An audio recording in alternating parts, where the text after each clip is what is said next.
Namaku Guntur. Aku adalah salah satu karyawan swasta di perusahaan yang ada di kota Bandung. Bisa dibilang aku senang sekali menekuni beberapa pekerjaan. Salah satunya adalah membuat sebuah konten horor bersama teman-temanku. Dan malam ini aku akan menceritakan pengalaman yang mungkin bisa membuat kamu lebih berpikir sebelum melakukan apa yang akan kamu lakukan.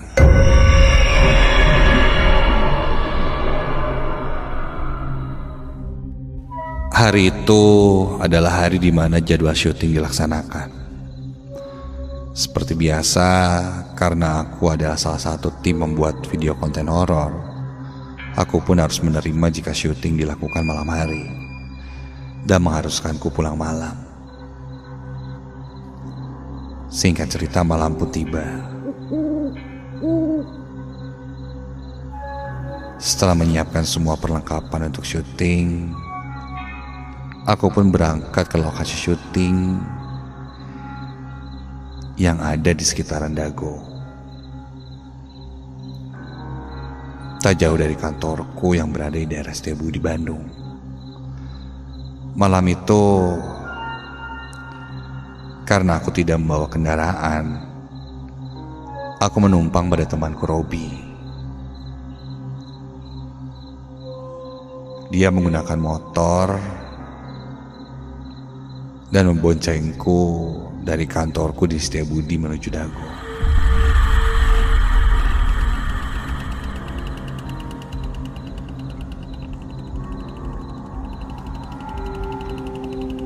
Cuaca malam itu memang sedikit dingin dan berangin.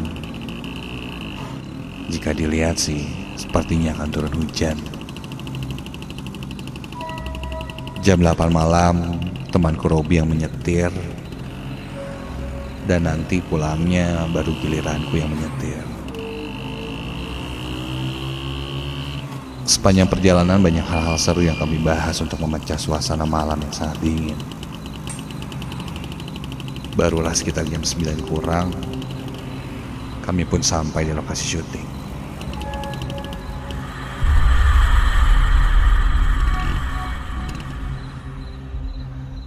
Kulihat tim lainnya sudah berkumpul dan menunggu, dan ada beberapa yang masih di jalan.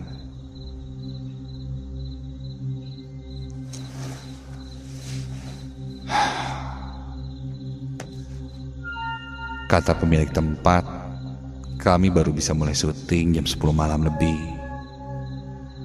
Jadi kami pun menunggu hingga waktu yang sudah ditentukan.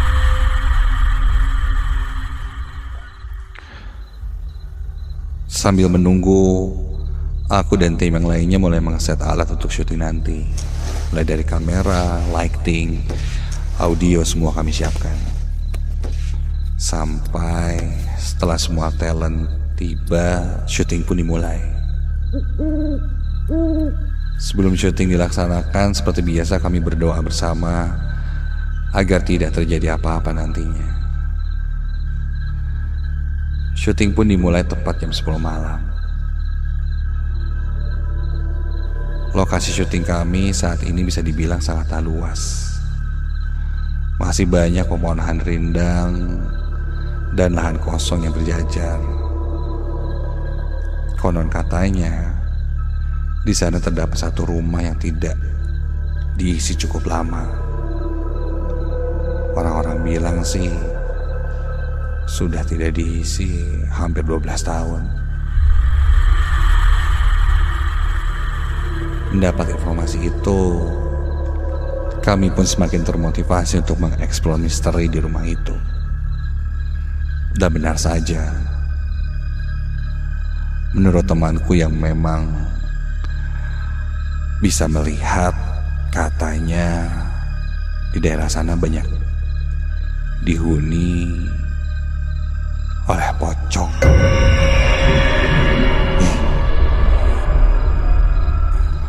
Aku yang tidak bisa melihat, mendengarnya saja sudah merinding. Satu persatu tempat kita explore, dan di tengah-tengah syuting temanku Robi berkata, dia seperti melihat bayangan putih di salah satu spot di rumah itu.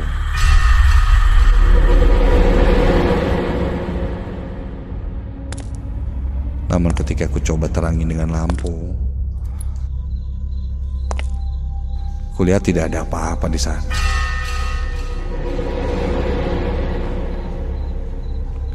Bi, yang bener lo. Lu lihat di mana tadi? Lumayan nih kalau beneran nampakin di kamera. Pasti banyak yang suka episode ini, ya kan? Namun setelah ditunggu lumayan lama, ternyata tidak ada apa-apa. Sampai malam pun berlalu dan tak terasa saat itu sudah menunjukkan 1:30 pagi. Karena sudah terlalu larut, kami pun menyudahi penelusuran dan memutuskan untuk pulang. It's a wrap guys. Gak kerasa nih udah jam segini. Tahu gak tadi si Robi bilang katanya ngeliat bayangan putih-putih gitu di pojokan. Semoga dapat lah ya di kamera. Ya minimal ke-record lah. Lumayan kan penampakan. Yaudah kita balik aja yuk. Setelah semua alat dirapihkan, satu persatu dari kami pun pulang. Aku pulang bersama Robi, karena kebetulan kosanku dan Robi memang searah, tidak terlalu jauh. Karena di awal aku sudah sepakat saat pulang aku yang menyetir, aku pun terpaksa menyetir.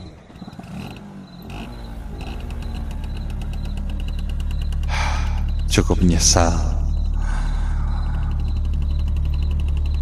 Karena ketika menyetir pulang dengan menggunakan motor, udara dini hari terasa lebih dingin, bahkan sangat dingin. Robi mengeluh mengantuk dan menyuruhku menancap gas agar cepat sampai ke kosan. Jalan pulang memang agak sedikit menurun, jadi aku tidak terlalu berani untuk mengebut. Ditambah jalanan sudah sepi. Sampai kami pun melewati daerah Jalan Siliwangi yang sangat gelap ketika itu.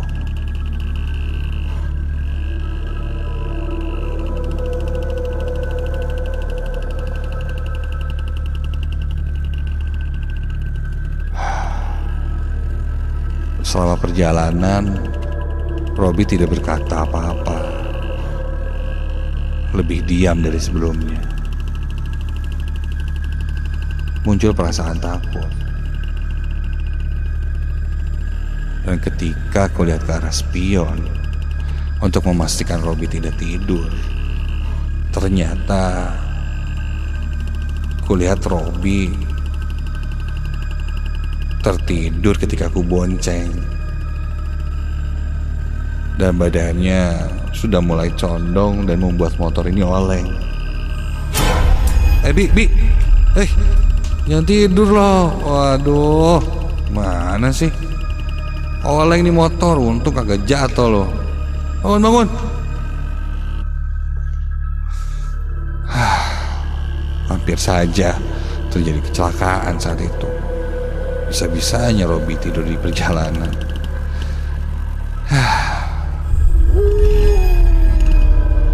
Singkat cerita, sekitar jam 2:30 pagi, kami pun sampai di kosan. Begitupun dengan Robi. Setelah masuk ke kamar, karena aku sudah sangat lelah, aku pun langsung memutuskan untuk tidur tanpa bersih-bersih terlebih dulu. Mematikan lampu kamarku, lalu merebahkan badanku di atas tempat tidur. Entah kenapa malam itu aku merasa sangat lelah sekali. Mungkin bisa dibilang ini adalah waktu syuting terlama aku selama ini. Sampai ketika aku sedang terlelap tidur,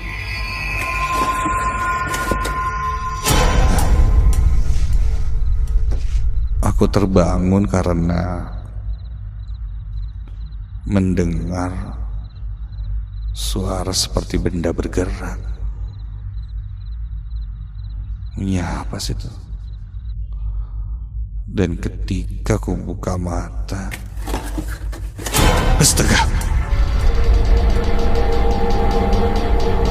aku lihat bingkai foto yang ada di tembok kamarku itu bergerak dengan sendirinya. Aku coba fokus untuk melihat, namun karena aku tidak memakai kacamata, penglihatanku agak sedikit kabur. Tapi samar ku lihat pas foto itu memang bergerak. Awalnya mengayun dari kiri ke kanan, dan lama-kelamaan bergerak sangat cepat sampai berputar-putar di dinding.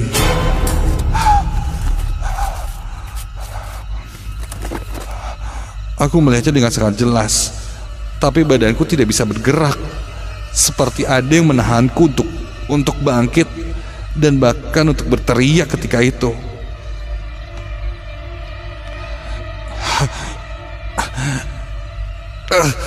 Lama-kelamaan pas foto itu bergerak semakin cepat berputar di tembok. Aku coba sekuat tenaga untuk berontak, menggerakkan badanku sampai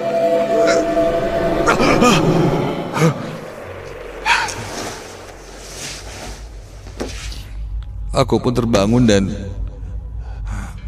ketika ku lihat ke arah figura foto yang tergantung di tembokku,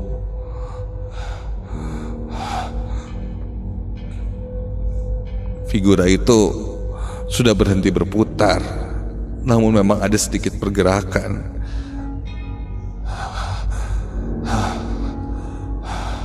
Dan akhirnya figura itu berhenti bergerak.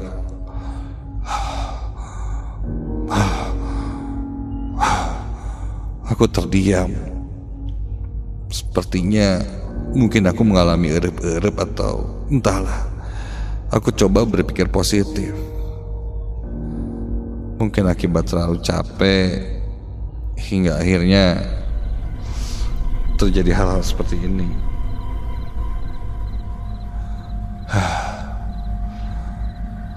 Saat aku akan kembali untuk tertidur, tiba-tiba ada yang mengetuk pintu kamar.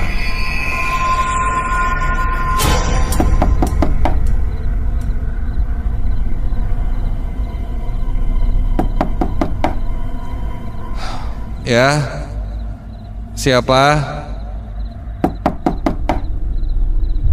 Ya, siapa ya? Ketukan itu berhenti. Aku pun beranjak ke arah pintu.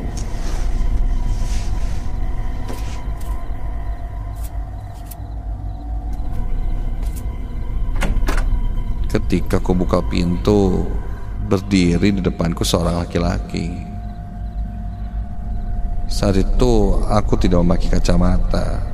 Aku pun tidak terlalu jelas itu siapa. Tapi dari perawakannya itu si Robi. Bi, betulan banget lo dateng. Masuk Bi, gue mau cerita. Tadi gue ada berep. Ayo yuk. Robi pun masuk dan duduk di tempat tidurku. Aku pun duduk di sebelahnya. Serem banget tadi. Gue pas tidur, nih figura yang ini tuh gerak sampai muter-muter gitu Bi. Asli sumpah gak bohong. Bentar ya, gue cari kacamata dulu. Nggak jelas gue.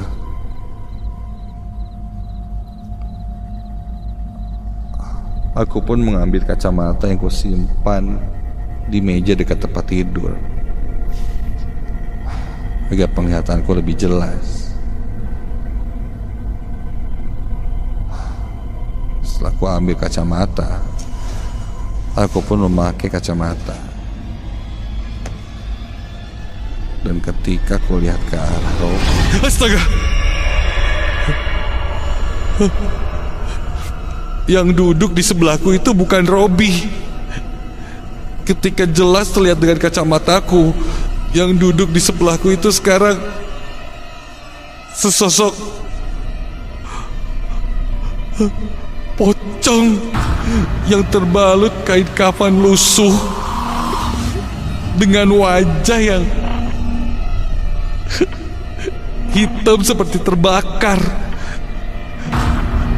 Matanya melirik ke arahku sambil tersenyum.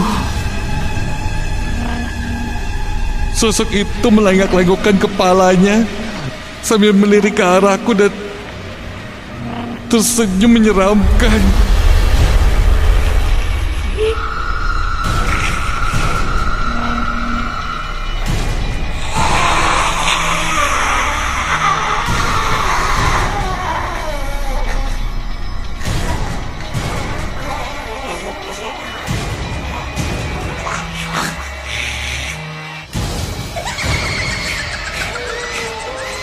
Spontan aku langsung lari keluar dari kamar. Kakiku sangat lemas.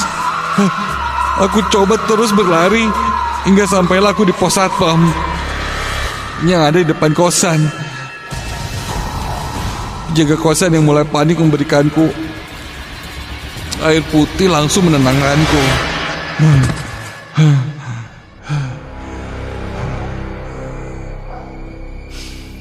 Dan malam itu pun aku tidak kembali lagi tidur di kamar. Sampai azan subuh barulah aku berani masuk kembali ke kamar. Keesokan harinya aku pun menceritakan kejadian semalam pada teman-temanku. Dan setelah kuceritakan, ternyata beberapa temanku pun mengalami kejadian yang sama.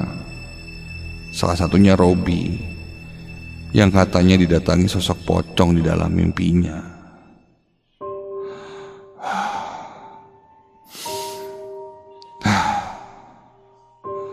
Kejadian didatangi pocong ini pasti ada kaitannya dengan lokasi syuting yang kita datangi.